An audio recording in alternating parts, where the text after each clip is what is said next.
Welcome to the Starfleet Leadership Academy. Leadership development told through the lens of Star Trek. Your host, Jeff Akin, is a 20-year veteran of the public and private sectors in management and leadership. He specializes in helping people unlock their true potential and is a huge Star Trek fan. And now, here's your host, Jeff Akin. Welcome. Thanks for joining me today. So many of the platitudes and pieces of advice the highly educated but often unexperienced leadership gurus out there give sure sounds good, but they don't often make a lot of practical sense. In this episode, we're going to dive into two words that a lot of those gurus say, but rarely add any substance to: casting vision. I'm going to show you how to do that and how to reinforce it with your teams. And I get to do that courtesy of Captain Lorca in the 9th episode of the first season of Discovery, Into the Forest I Go. The USS Discovery is still orbiting the planet Pavo, and Starfleet is ordering them to Starbase 46. Let the Klingons take Pavo to save the rest of the Federation, and Captain Lorca is livid. He feels like he's being ordered to back down from a fight, possibly the biggest fight to date. The main Klingon ship, the Sarcophagus ship, is en route to the planet now, but Starfleet has pulled in their best scientists to try and crack the code on the Klingon cloaking device. Lorca sets a course for Starbase 46 at warp instead of using the spore drive and jumping. He tells the crew that if they can bust through the cloak, they'll jump back and take on the Klingons. We have just under 3 hours to find a solution. If they can't figure it out, though, they show up, as expected, and they work with the scientists that they've pulled together. He sees it as a real win-win. To justify not using the spore drive to return, he orders Stamets to get a full medical workup. I understand you've had some trouble with your interface upgrades. Now that you mention it, has been a little itchy. It all seems fun until Stamets understands that Lorca wants all of the tests run, all of them. Stamets has been hiding the side effects from the spore drive from Dr. Culber, who also happens to be his partner. Not only will the ship officially know something is happening to him, but also his husband is going to know that he's been lying to him. Well, the team has a theory on the cloak. Basically, scanning infinitesimal shifts in the gravimetric fields around the ship. Yeah, that seems super easy, right? Like in a Star Trek-y magic science kind of world, yeah? Well, it is until Saru gets to the nuts and bolts of what actually needs to happen. Lorca asks how they're going to track these almost imperceptible blips, and Saru says, by placing sensors on board the Klingon ship to relay data back to Discovery. On the ship, with a boarding party. One that has to physically beam over. Lorca's a little freaked out, but he's game. And then Michael Burnham busts in with a harsh dose of reality. It will take time to gather sufficient data. How much time? Days. Lorca doesn't know how they're going to get over that, but he is confident that the spore drive can make the difference. He goes to check in with Stamets and see what ideas he has, but Dr. Culber lays it out. Stamets is in a bad way, and the spore drive can do permanent damage to him. Lieutenant Stamets' scans show a restructuring of the tracks within the white matter of his medial temporal lobe. Lorca responds in the way we've come to expect from him, and he starts problem solving with Stamets. They figure if they make 133 micro jumps in less than 4 minutes around the Klingon ship once those sensors are in place, then they'll have all the data and the telemetry they need. Stamets has serious doubts, so we see Lorca do another thing that we've come to expect from him. He casts his vision. Lorca has been capturing data from the jumps all along, and what he has discovered is mind-blowing. They could indicate alternative parallel universes connected to the mycelial network. Stamets can't wait to dive into this. Lorca believes, and Stamets buys into, these 133 jumps will give them all the data they need to jump into other universes. With a plan, Lorca orders Security Officer Ash Tyler to put a team together and get the sensors in place. After a heated argument between Lorca and Burnham, The team is going to be her and Tyler. Knowing what we will know later in the season, Lorca is really trying to protect Burnham. My precious. But honestly, nobody knows that yet, not for real, so everyone just gets to work. Stamets and Tilly are mapping the jumps while the team prepares to head over to the Klingon ship. They jump back to Pavo, and it is on. Tyler and Burnham beam over and stay teamed up as they look for the locations to plant the sensors. The sarcophagus ship starts shooting at Discovery while it evades. It's cat and mouse, and the chase is on. They're buying time until the sensors are in place. They get one sensor down and are headed to the bridge for the next. On the way, though, they find a room full of dead bodies and two left barely alive, Admiral Cornwell and Laurel. They survived, and they've been left here all along. Burnham attends to Cornwell, while Tyler goes for Laurel. As soon as he sees her, though, he goes into traumatic shock. We see scenes of horrifying, graphic torture. He's frozen, so Burnham stuns her. Cornwell, who is a psychologist, spells it out. I've treated patients with PTSD symptoms. He's in shock. He's not going to be of any help to you anytime soon. Burnham leaves them, telling them that she'll be back, and goes to place the final sensor. She gets it in place, and then she confronts General Cole. Discovery attacks the ship, and the ship cloaks. The sensors, they're transmitting. Everything's working. Commence jump sequence. And they start the 133 jumps. They pop out, blast the ship, pop in, pop out, blast the ship, and over again. Tilly and Culber are monitoring Stamets, and he's starting to fall apart. Tilly, how many jumps do we have left? 96 more.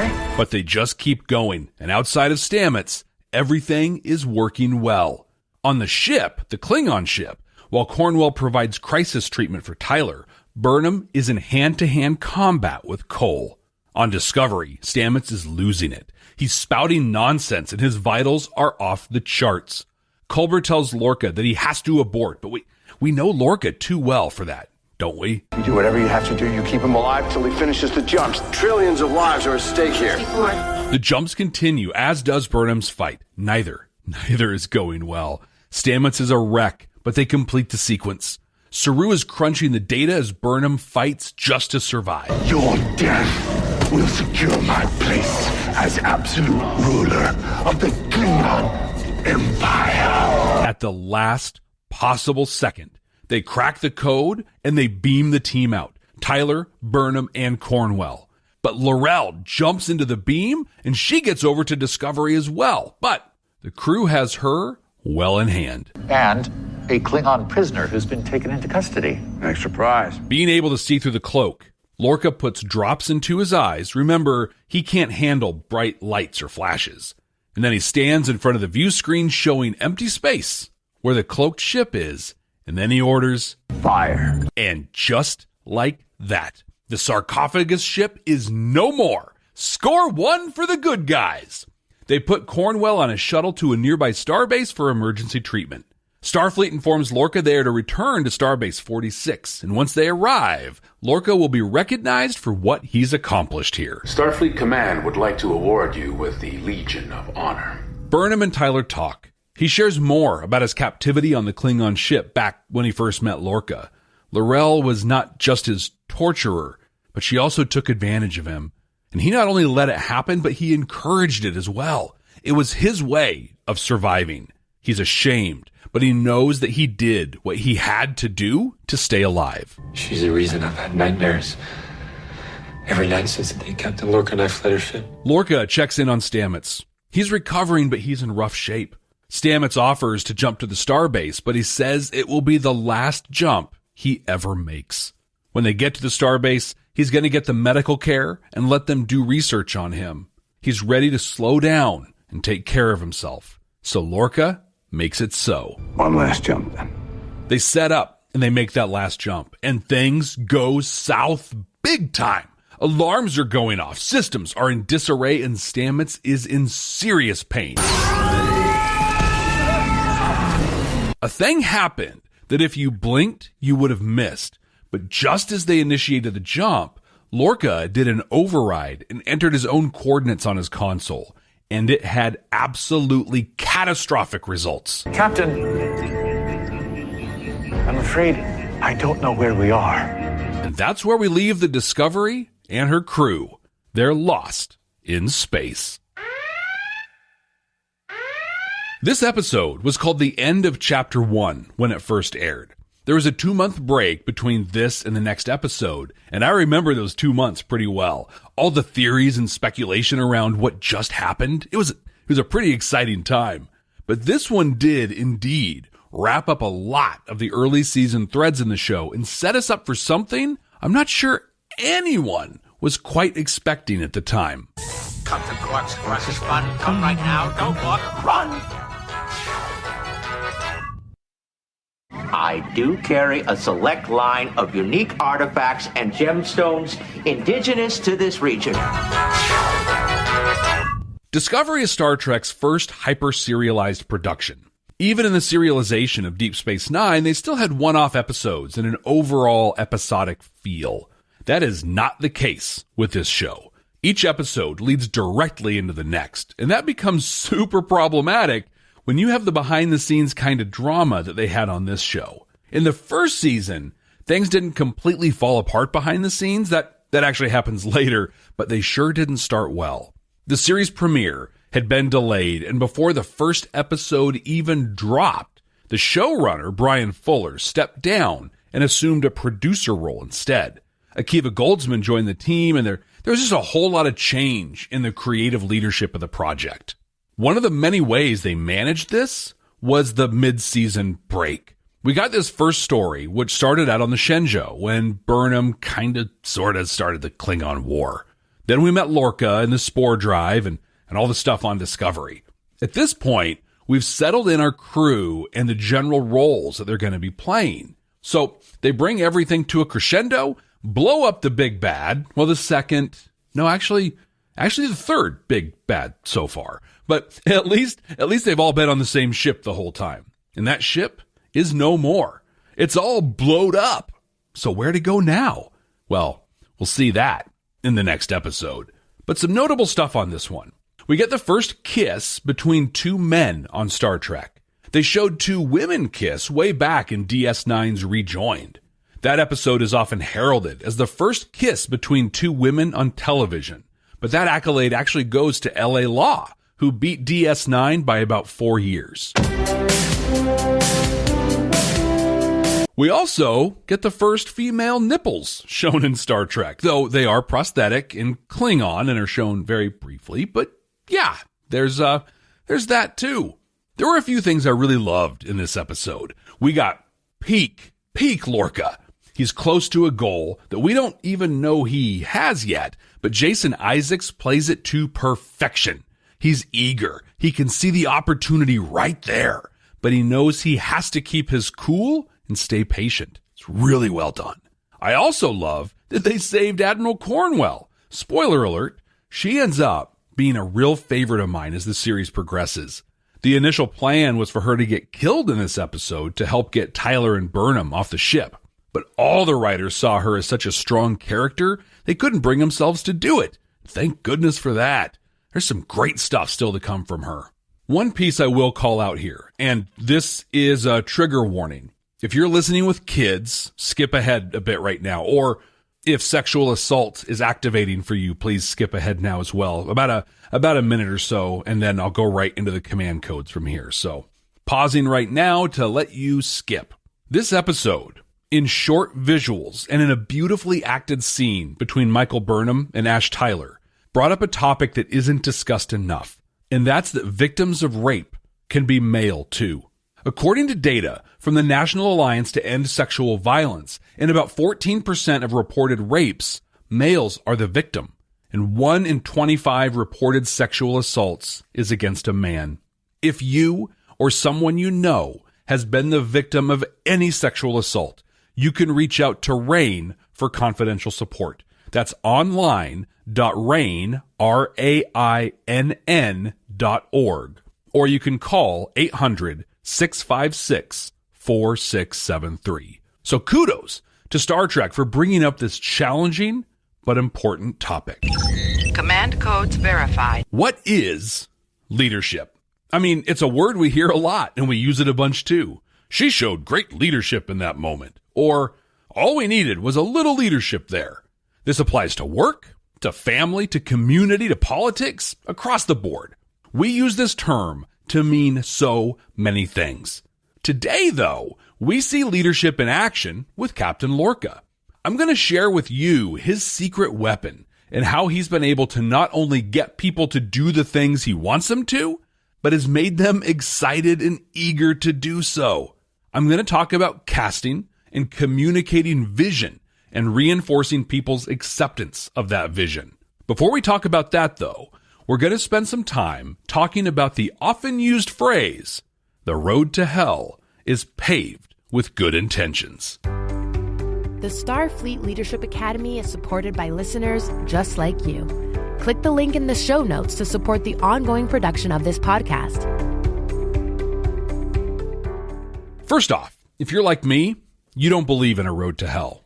It's an oversimplified, pedestrian folk telling of what's really out there. A highway to hell. Kidding. I'm just kidding. I had to get a little homage to Bon Scott in there. But how often have you done something or someone on your team has done something thinking it was the bee's knees, the best thing since sliced bread number 2, and all of the points to you if you get that reference. But after you do it, people are actually upset, maybe even angry. If we're being honest, it's happened to all of us more than once. This is the difference between intent and perception.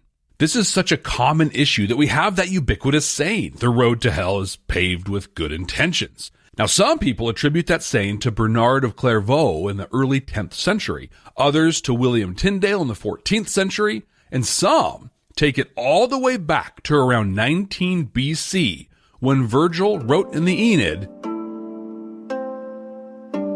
Facilis descensus Averno, or the descent to hell is easy. Regardless of where it came from, it's a part of our vernacular now, and for good reason. When we don't know or understand exactly where other people are at, we can end up in situations like this. Very often a person or a team wants to do something on behalf of others. Let's say a type of celebration or a recognition. They meet, not including the people to be recognized, and they plan what they're going to do. Then they do it, and the people are underwhelmed at best. The intent was great. The perception and reception, not so much. And that's because you made a decision without the people included. We're going to talk more shortly about understanding what motivates people and how to use that as recognition or to encourage motivation. But you have to find a way to confirm what you think with the other's reality. In this episode, Burnham takes a huge risk, which honestly doesn't narrow down which episode of Discovery I'm talking about, really. But in this one, when she does it, she confronts General Cole using her communicator as a universal translator. And it does not go well at all. This device is a universal translator, an example of human ingenuity. All I see is another attempt by humanity to rob us of our identity. It's proof of our desire to communicate. Starfleet doesn't know a lot about the Klingons at this point. They've had interactions, skirmishes, but they don't know them the way that we, the viewers, do. So Burnham comes in at this and in what she thinks, what Starfleet would think, is a positive and peaceful way. We come in peace. Yeah, the Klingons have weaponized that phrase. We come in peace. So it does not help the situation. I have a fairly recent example that is much lower stakes than what Burnham faced, but it might resonate with you.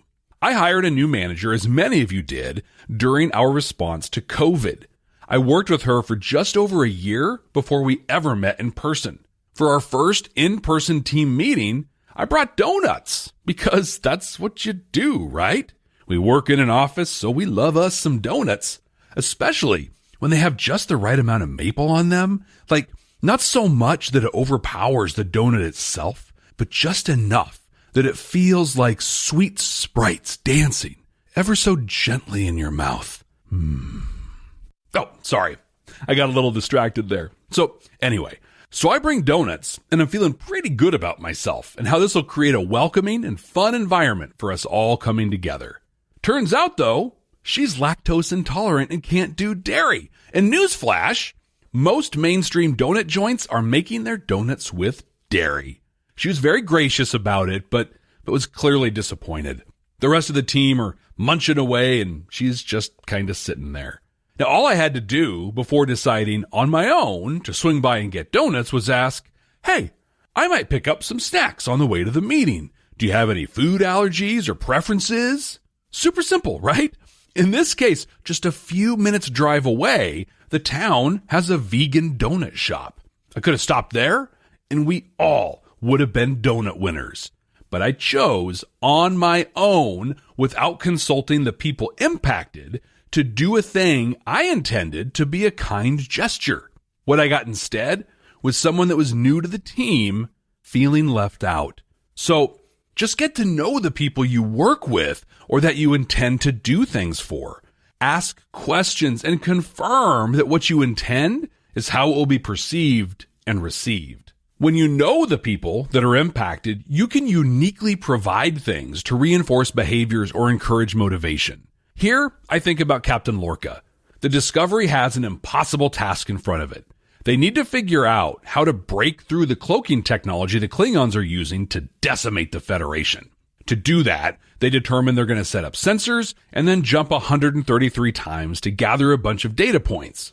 But first, Stamets, who navigates the ship through the mycelial network on these jumps, has never done anything like this before. And second, the system itself, like the physical makeup of how the jumps work, it's just not built for this.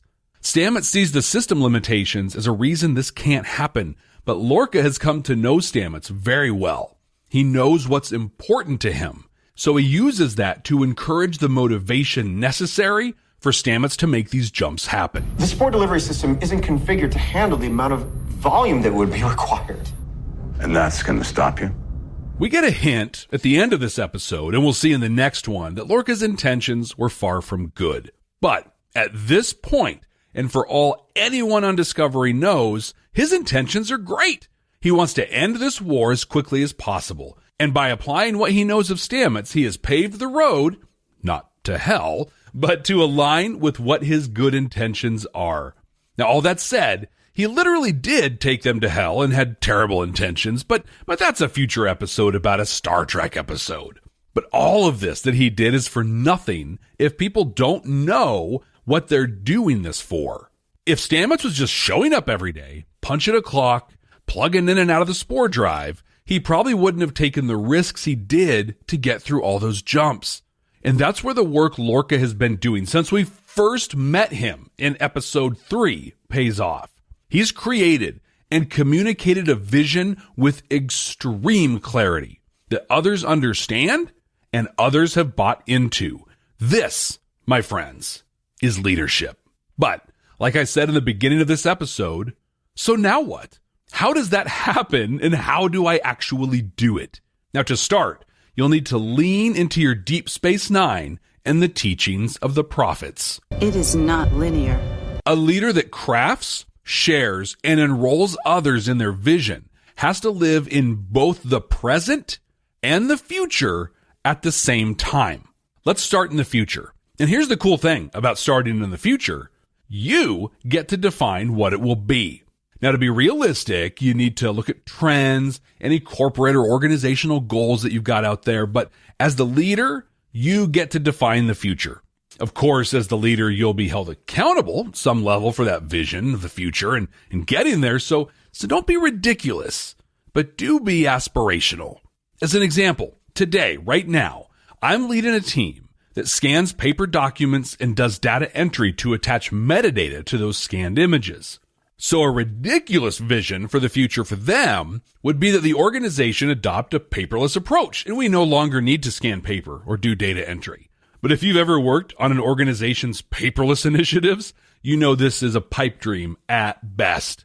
But a realistic vision for the future based on analyzing technology and industry trends is utilizing artificial intelligence, machine learning, robotic process automation to automate capturing metadata, and using actual robots and robotic devices to handle opening and scanning of mail. It's a great vision, right? It's faster, cheaper, more accurate, and it's going to allow the people currently doing the work to focus on other tasks that require their ingenuity and unique thinking. So that's it, right? I take the information, maybe tell a story with it, paint a picture with words, and then people are all in, right? Well, wrong, unfortunately. No, we can't just live in the future and then tell people about how great it is. We also have to live in the now. We have to connect with the people that we work with in the present. You showed me this invention could take us to places we never dreamed we could reach. Places far beyond our preconceptions of time and space. Find the things that are important to people now and connect your vision to those things and those people. Here, Lorca talks about his vision of exploring what has never even been imagined before. But he doesn't just tell Stamets about the exploring. He connects with him. He talks about his role in showing Lorca what the technology was capable of. He feeds off of Stamets' passion for science and his drive to explore. He connects the future to the now, and he does it in a way that is uniquely personal for Stamets. But that's not all he does. No, he goes a step further, and this is so brilliant. We have to win this war. But then the journey continues. We have to remember that the future's all well and good, but they are in a for real crisis right now. The Klingons are actively trying to wipe them off the galactic map. So the overriding vision is to end and win this war. But what he does here is so brilliant, and a thing that so many leaders fail to do. What he does is he gives the what's next. We win the war, so now what? Well, Lorca has crafted a plan and vision for defeating the Klingons, and then acknowledges and leverages all the work done to do that into his next vision. And that is to explore other universes and truly go where no one has gone before. Live in the future. See the future. Get really good at describing that future as you live in the present. Connect with your people in the now and in personal ways that are uniquely meaningful to each of them. And finally, recognize and reinforce when people help move from the now into the future. They wanted to give me a medal for leading the mission, saving Pablo. If you can believe the irony, I told them to give it to you. In this act, in recognizing what Stamets has done in a very public way, I mean, the Admiralty of Starfleet are going to be pinning a medal on his chest. It's probably going to be a ceremony and all kinds of stuff. But in this act, Lorca is putting his money where his mouth is. He's going out of his way to hold up a member of his team that not only shares his vision, but is actively working to make that vision a reality. As a leader, it's not only your job to craft a vision for the future.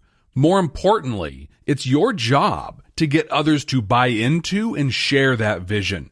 You don't need to move to the future alone. I mean, you're already there. Remember, you're living in both the future and the present. You have to connect with people with both good intent and good perception and reception so that others share your vision and move there with you.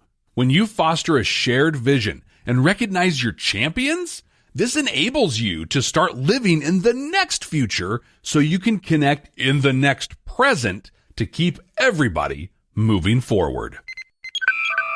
This podcast just celebrated its 3rd year. Thank you for coming along with me on this journey. I've so enjoyed getting to know so many of you, and I've also loved learning all the things this incredible franchise has offered along the way. Now, I want to ask a favor of you. Please share this podcast. Whatever app you're listening on has a share button. I really love the one on Good Pods. It has a default sharing to a bunch of social media platforms. It even lets you directly recommend it to a friend. But wherever you're listening, please share this podcast. And you can even tag and share the show on social media at SFLA Podcast on Twitter, at SFLA Podcast at mastodon.world on Mastodon, and on Instagram at Jeff T. Akin. That's Jeff, T as in teeny tiny jumps, A-K-I-N. Computer, what are we going to watch next time? Working.